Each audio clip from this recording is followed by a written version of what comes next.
삼부토건 관련해서 100억대 200개 계좌 조사하셨다고 하셨는데 그때는 이번에 결과 보니까 660억 정도예요. 맞습니까?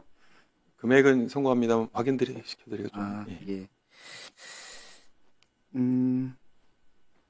그러면 이 금액이 늘어난 것이 맞는데 그 금액이 늘어났다면은 이게 삼부토건만 한 것인지 엘바이오텍 주가 조작 그것과 관련된 금액도 포함된 것인지.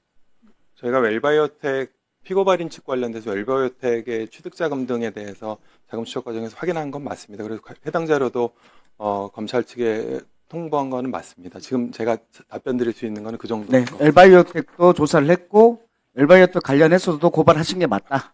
이렇게 정리하면 되죠? 그렇지는 않고 해당 종목의 조사 여부는 또 그거랑 좀 다른 그거라서 해당 종목의 불공정인 거래 여부라든가 이런 거에 대한 판단을 저희가 내렸다는 부분에 대해서 제가 지금 답변 드리진 않았습니다. 네, 알겠습니다. 그럼 고발했다는 건 아니에요? 지금 웰바이오텍 관련된 조사건을 저희가 되게 심도 있게 본 거는 맞는데, 어쨌든 이미 타수사기관에서 그 수사가 진행 중이었기 때문에 저희가 별건으로 지금 하게 될 경우는 이중관할 문제가 있어서 네, 그것들을 알겠습니다. 부정하는 그렇게 이해해 주셨으면 좋겠습니다. 네, 그렇게 이해하겠습니다. 그 다음에, 이 금감원에서 주가 조작 관련해 조사를 할 때 대면 조사는 한 바가 없다고 제가 파악이 되던데 맞습니까? 아닙니다. 저희가 직접 그러니까 그 문답 형태의 조사란 관련자들도 있고, 뭐 이익준 회장 뭐 이런 분들 하셨습니까? 특정 인물에 대해서는 저희가 조사 여부를 답변 드리기 좀 좋습니다. 그렇습니다. 그러면 이번에 고발 대상에 김건희, 이종우, 원희룡은 빠져 있죠. 그건 얘기해 줄 수 있는 거 아니에요? 예, 그분들이 피고발인 명단에 들어있지는 않습니다. 네. 그런데 김건희, 이종우, 원희룡 이분들에 대해서 대면 조사하신 것도 아니죠. 어쨌든 그 문제 제기하셨던 특정 인물들과 관련된 자금 조사라든가 그분들과 관련된 필요한 부분의 인물 조사는 진행한 건 맞습니다. 그러면 그분들 계좌를 직접 조사한 겁니까? 아니면은 타고 가다가 조사한 겁니까? 그런 부분도 있습니다. 예. 예. 언론 보도에 따르면은 25일 언론 보도에 따르면 이종호 씨의 거래 내역이 나왔다고 하는데 이게 직접 본 게 아니라 타고 가다 보니까 이종호 씨의 계좌가 나왔다는 얘기입니까? 저희가 그 연계 계좌를 쫓아가는 방식으로도 조사를 했습니다만 그게 아니라 뭐 거래 내역이 많은 계좌라든가 의혹 제기 대상에 대한 계좌를 별도로 그쪽에서 시작해서 본 거가 있기 때문에 저희가 어떤 경과로 해당 인물에 대한 조사를 계좌를 받는지 답변을 못 드리겠습니다만 본 건 맞습니다. 네, 좋습니다. 지금 이 사건이 왜 문제가 됐는지 아시죠? 예, 잘 이해하고 예, 있습니다. 3부 토건, 3부 내일 체크하고 때문이고 그 3부가 왜 됐을까? 김건희 때문 아닐까? 근데 왜 원희룡은 거기를 갔을까? 이 문제 때문에 문제가 됐던 것이기 때문에 실은 금감원에서 대면 조사를 못했다 하더라도 검찰에서는 반드시 해야 될 것 같고 거기에 대해서 금감원 직원들이 여기에 대해서는 충분히 조력을 줘야 할 거라고 생각합니다. 그렇게 생각하십니까? 예, 저희가 우크라이나 재검사과 관련된 그 부분 판단을 위해서 필요한 부분 조사를 진행한 건 맞고 그게 혹시 부족한 것이 있다면 저희가 검찰 수사에 최대한 협조를 하고 필요한 부분은 말씀하신 대로 지원을 하겠습니다. 예, MBK 파트너스 좀 묻겠는데요. 지금 검찰 압수수색 하신 것은 오늘 하게 된 것과 관련해서는 정말 잘하고 있다고 생각합니다. 왜냐하면 압수수색이 반드시 필요한 사건이기 때문인데요.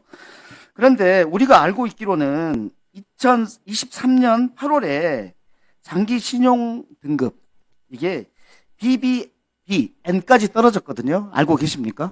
예, 맞습니다. 예, 그러면 이게 충분히 떨어질 수 있다는 것을 예상할 수 있었다고 보이고 그렇기 때문에 이번에 고발을 한 겁니까? 꼭 그것만은 아닙니다. 왜냐하면 공시된 자료는 자기들도 보지만 결국 시장투자자들도 보기 때문에 그것만으로 쉽게 어떤 불법 거래가 성립된다고 단정하기는 어렵습니다. 저희가 우려했는데요. 김병주 MBK 회장에 대해서도 고발된 거 맞죠? 우려를 했는데 그래도 포함시켜서 다행이다는 측면에서 말씀드립니다. 지금 저희가 필요한 MBK 책임자들에 대해서 고발 조치한 건 맞습니다. 네. 그러면 MBK 김병주의 관련성이 확보됐다는 얘기입니까? 아니면 정황적으로만 나온 겁니까? 어떻습니까? 증거관계와 관련된 거라서 직접적으로 답변드리기 어렵습니다만 네. 그 의사결정에 관여한 걸로 확인된 분들에 대해서는 다 고발 조치를 했습니다. 예. 제가 다음번에 안 하겠습니다. 좀만 더 주십시오. 이분도 이제. 아까 지피로서의 책임을 김병주 회장이 질 수 있다고 하셨는데 그 지피로서의 책임이 무엇인지에 대해서 설명 좀 해주시겠습니까? 국민들이 궁금해할 것 같아서. 그건 아까 우리 정책의장께서 말씀 주셔서, 그러니까 김 의원님께서 말씀 주셔서 그런 건데 꼭 형사적인 책임도 있겠습니다만 저희가 이제 자본시장법 등 관련 법령상 그 기관 전용 사모펀드가 해야 되는 어떤 의무들이 있는데 그것들 혹시 소홀한 부분이 있으면 꼭 형사적인 책임이 아니더라도 행정적인 책임을 지을 수 있는 여지가 여전히 남아있다는 말씀을 드린 거고 혹시 예. 그런 행정적인 책임을 질 경우에는 LP 등과의 관계에서 여러 가지 어려움이 생길 수 있는 측면이 있습니다. 예, 예. 하나에어로 관련해서 묻겠는데요. 하나에어로 증권신고서에는 이렇게 되어 있습니다. 하나에너지로부터 하나오션을 사들여서 지분을 사들여서 지배력을 키웠는데 그 이유가 글로벌 방산 시장에서의 경쟁력 강화라고 하고 있습니다. 제가 여기서 문제 삼는 것은 뭐냐면 하나에어로 오션에 대한 지분이 42%까지 늘어가지고 두 회사의 회계 처리 관계가 관계 기업에서 종속 기업으로 바뀌었습니다. 그렇다면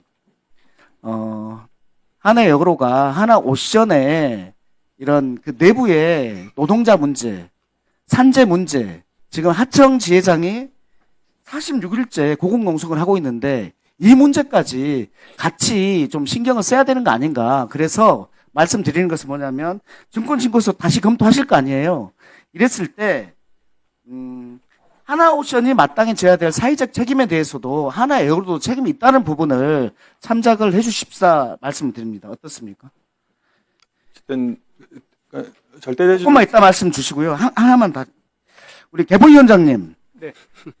SK텔레콤 관련해서 2,300만 이거에 대한 대책으로 네. 유심 바꾸는 것도 있지만은 유심보호 서비스 가입도 있잖아요. 네. 유심보호 서비스 가입을 네. 가입을 하라고 맡겨놓을 수 있습니까? 이것은 자동적으로 가입하게 하고 그래야지 피해 예방이 빨리 될 거 아니에요. 예, 맞는 말씀인데 다만 유심보호 서비스의 경우에는 그걸 가입한 이용자가 외국에 가면 로밍 서비스를 또 이용을 하지 못하게 되는 그런 부작용이 있습니다. 그래서 그 유심보호 서비스가 가진 또 한계가 있습니다. 저는 여기에서 가장 필요한 게 뭐냐면 지금은 피해 확대를 막는 일이라고 생각해요.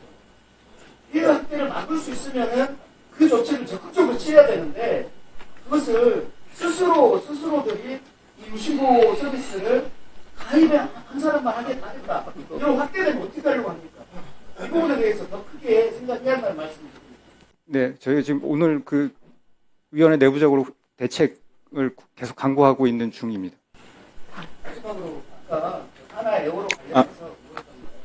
그러니까 최대 주주로서 에어로스페이스가 그 에너지에 대한 여러 가지 그 의사결정에 관여해야 된다는 원칙에 대해서는 저희도 맞고 동의하는 다만 근로 문제에 관련돼서 저희가 사실은 뭐 금융당국 입장에서 무슨 말씀드리기 좀 조심스럽다는 원칙론이 있고 다만 최근에 약간 하나 에어로 측과 저희가 이 증거신고서를 좀 더 원만하게 해결하기 위해서 제 자신도 직접 소통하려고 노력을 하고 하는 과정에서 그쪽에서 어쨌든 그룹으로서의 사회적 책임에 대해서 여러 가지 노력을 하겠다는 말씀들을 하셨기 때문에 이 건에 한정된 건 아닙니다만 다양하게 그런 그 갈등 관계를 해결하려는 노력을 하고 있다는 걸로 알고 있고 다만 증거신고서 건은 저희가 증거신고서 심사의 원칙에 따라 잘 적절히 처리하도록 하겠습니다. 자, 수고하셨습니다. 자, 그러면 지금부터 잠시만 주목해 주시기 바랍니다. 제가 구독자분들을 위해서 선물 하나를 준비했는데요. 제가 항상 여러분들께 드리는 말씀이 있습니다. 뉴스만 평소에 잘 챙겨보셔도 돈이 되고 돈을 벌 수 있다라고 말씀을 드렸는데요. 여러분들은 여기 보시는 삼성전자 뉴스를 보고 어떤 생각이 드세요? 아니면 정치인들의 뉴스, 날씨 뉴스를 보고는 어떤 생각이 드시나요? 그냥 뉴스만 보고 끝내는지 아니면 이 뉴스를 어떻게 이용할 수 있는지 이 부분을 고민하고 계시는지를 되물어보고 싶습니다. 그 이유가 뭐냐 하면 제가 지난번에 여러분들께 뭐라고 말씀을 드렸었죠? 지금은 반도체 섹터를 눈여겨보셔야 한다고 말씀드렸습니다. 그리고 나서 이런 썸네일들 뉴스를 통해서 많이 보셨을 겁니다. 반도체 내용이 이슈가 됐을 때 부자들은 어떻게 생각한다? 반도체 관련주들은 뭐가 있는지, 어떤 종목이 가장 좋은지, 어디에 투자해야 돈이 몰리는지 자연스럽게 생각한다고 제가 말씀을 드렸죠. 그 이유가 뭐냐 하면 부자들이 봤을 때는 이슈가 곧 돈으로 이어지고 그 이슈가 나에게 돈을 벌어준다는 경험적 확신이 있기 때문에 부자들은 항상 이런 사회적 이슈를 관심있게 챙겨본다고 제가 말씀을 드렸습니다. 이번에도 마찬가지인데요. 제가 지난번에 시청자분들과 함께하는 주식으로 수익 내기 이벤트를 진행했었죠. 당연히 100% 무료로 진행을 했었고요. 여기 보시면 아시겠지만 제가 지난번에도 구독이라고 보내주신 모든 시청자분들께 반도체 관련주 중에 가장 크게 급등할 딱 한 종목, 많은 종목도 아니라 한미반도체 한 종목을 여러분들께 추천드렸어요. 그러면서 여기 나와 있는 대로 정확히 얼마에 매수해야 하는지, 그리고 수익률이 어느 정도 나왔을 때 팔아야 하는지를, 이런 부분들까지 여러분들에게 정확히 알려드렸었는데 지금 실제로 어떻게 되었다? 오른쪽을 보시면 아시겠지만 제가 지난번 문자 발송으로 이 한미 반도체를 소개해드리고 나서 실제로 이렇게 5배 이상 어마무시한 상승이 나왔습니다. 100만 원만 투자를 했어도 무려 500만 원이 넘는 수익금이 생긴 거죠. 그래서 당시에도 굉장히 많은 분들이 제가 드린 이 한미 반도체로 수익을 내실 수가 있으셨을 텐데요. 다시 한번 축하드린다고 말씀을 드리겠고, 이번에도 마찬가지입니다. 앞으로도 2024년, 2025년 계속해서 기대해볼 섹터는 AI입니다. 그 중에서도 AI 반도체는 그 누구도 부정할 수 없는 미래 성장 산업입니다. 그러면 우리가 어떻게 생각해 볼 수 있을까요? AI 반도체 종목 중에 앞으로 크게 대장 역할을 하면서 10배 이상 급등할 수 있는 템베고 종목을 지금부터 열심히 추적해야 한다는 겁니다. 큰 돈을 투자하지 않더라도 월급의 일부분 아주 소액이라도 이 종목을 모아가야 수백 %의 수익률을 손에 쥘 수 있는 것이죠. 지금 여러분이 보고 계시는 이 유튜브 또한 AI 반도체와 아주 밀접한 연관이 있고, 반도체야말로 대한민국의 핵심 산업으로 앞으로 더더욱 시장은 성장할 수밖에 없습니다. 그렇기 때문에 제가 이번에도 뭘 보내드리고 있냐면, 지난번과 똑같이 구독이라는 문자를 보내주시면 제가 AI 반도체 관련주 중에 앞으로 대장주 역할을 하면서 주가가 가장 크게 급등할 한 종목을 여러분들께 문자 발송으로 종목명과 사고 파는 시점을 모두 알려드릴 건데요. 그 문자를 받고 여러분들이 주식으로 돈 버는 연습을 한번 해보셨으면 좋겠고요. 혹시라도 나는 주식을 하지 않는다 하시는 분들은 주변에 주식하시는 지인분들에게 말씀을 해주셔도 되고요. 아니면 연세가 있으셔서 투자가 어렵다 하시는 분들은 이 종목을 자녀분들에게 한번 사봐라, 이걸로 한번 수익을 내봐라, 이렇게 조언을 해주실 수도 있는 거겠죠. 그래서 지금 이 영상을 보시는 시청자분들 중에 나도 이번 종목이 좀 궁금하다 하시는 분들은요, 누구나 상관없이, 그리고 어느 시간대나 상관없이 부담 없이 010-2514-5930번으로 구독이라는 문자 보내주시면 제가 이번에도 똑같이 무료 추천 급등주 문자를 보내드리겠습니다. 이해되시겠죠?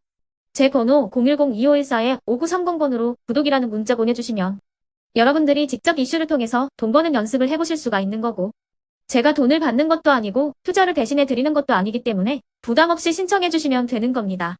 그리고 수익이 나면 저는 다른 것은 하나도 바라지 않습니다. 제 채널에 구독, 좋아요 한 번씩만 눌러주시라, 이렇게 다시 한번 말씀을 드리겠습니다.